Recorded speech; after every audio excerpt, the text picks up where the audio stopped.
Yeah, g'day everyone, it's Borny from PDI. Just thought we'd do a quick video on fitting the LA102 or LA105 Lithgow into one of our carbon fibre UPH Gen3 stocks.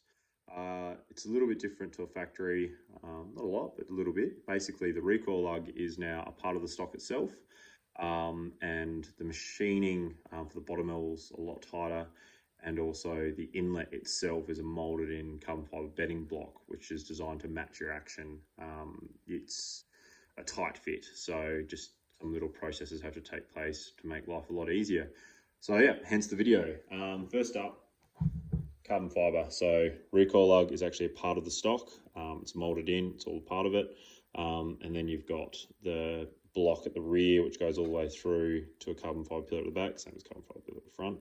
But this carbon block that starts here and extends all its way through is basically your locator for the floating rear action screw lug, or whatever you want to call this thing.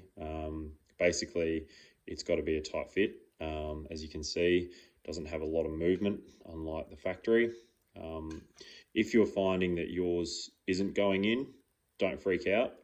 Just install it into the action and bring it down. The carbon fibre will actually allow the alloy just to get in there. It works quite well. We've tested on quite a few, and there were a couple that were just a little bit tight. Just don't fear, do up the action screws, she will pull down. All right, so assembling this. Torque wrench, 45 inch-pounds. Main reason being, pull on the bottom metal. It's not going to be able to take the load. So we've done a few up to 50 inch-pounds without any worries.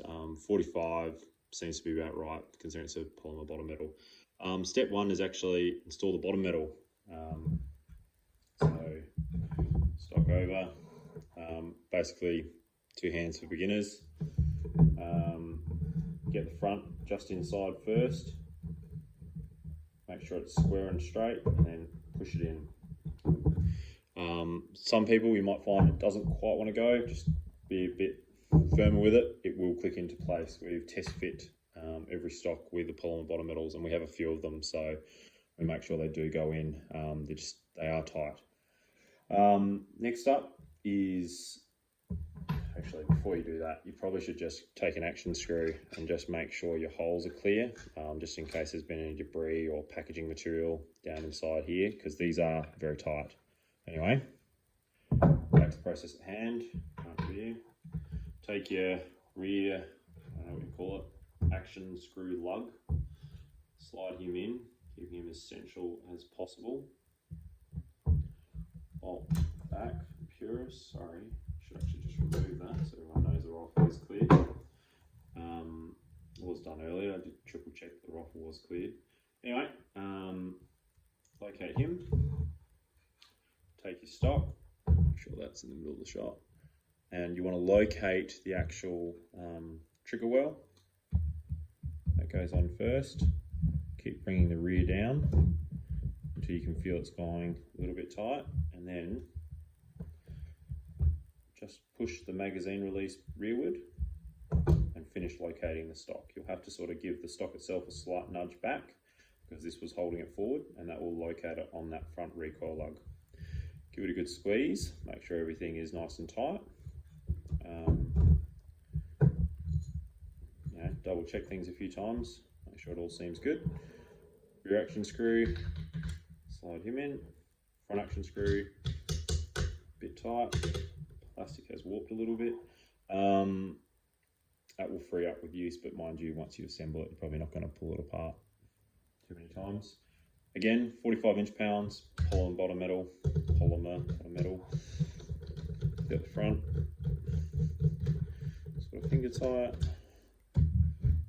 rear finger tight.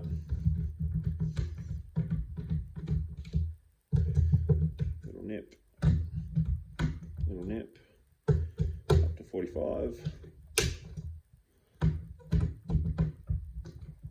Up to 45.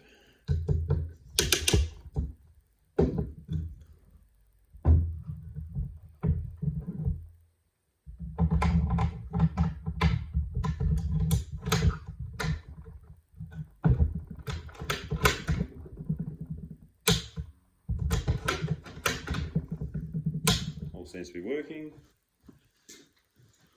with David Waters mag, things are a bit fiddlier. That goes in. Yep, that's all. Beautiful.